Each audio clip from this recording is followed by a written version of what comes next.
Hello everyone, welcome to my YouTube channel Lawgram and my today's topic is fundamental duties. So basically जो हमारी fundamental duties होती हैं ये हमारी 11 होती हैं इन टोटल.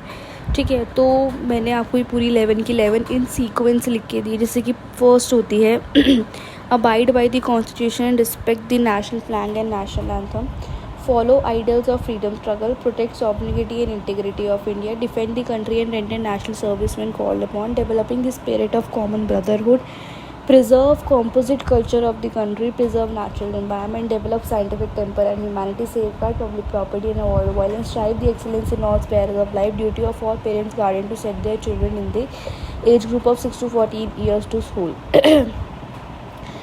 जो भी हमारा पर्पस है फंडामेंटल ड्यूटीज़ का वो सिर्फ इतना है कि कंट्रीज़ को डिफेंड करा जाए और हार्मनी क्रिएट करा जाए. जो हमारी फंडामेंटल ड्यूटीज़ हैं राइट, ये हमारी 42nd अमेंडमेंट एक्ट 1976 में आई थी और ये आर्टिकल 51A में एम्बॉयड हुई हुई है in part 4 of the Indian constitution. और ये हमारी in India January 6 is celebrated as the fundamental duties day.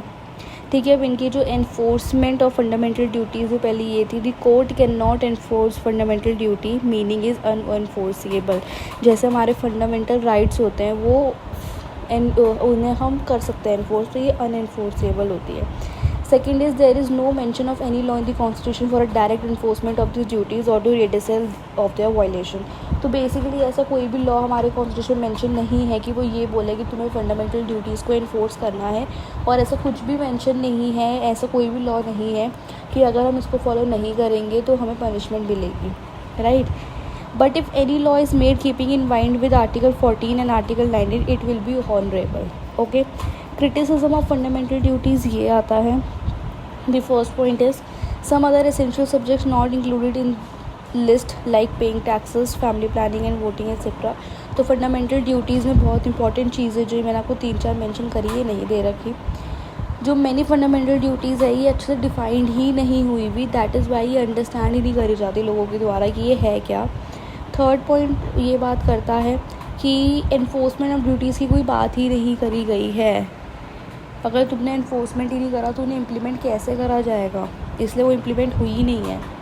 उसके बाद बोला गया some experts believe that by including it in part 4A the value fundamental duty get reduce following the policy directive principles of state policy. तो उन्हें यही बोला गया 4A में डालने के बाद इसको और कम एक वो कहते हैं ना कि बढ़ावा दिया गया है.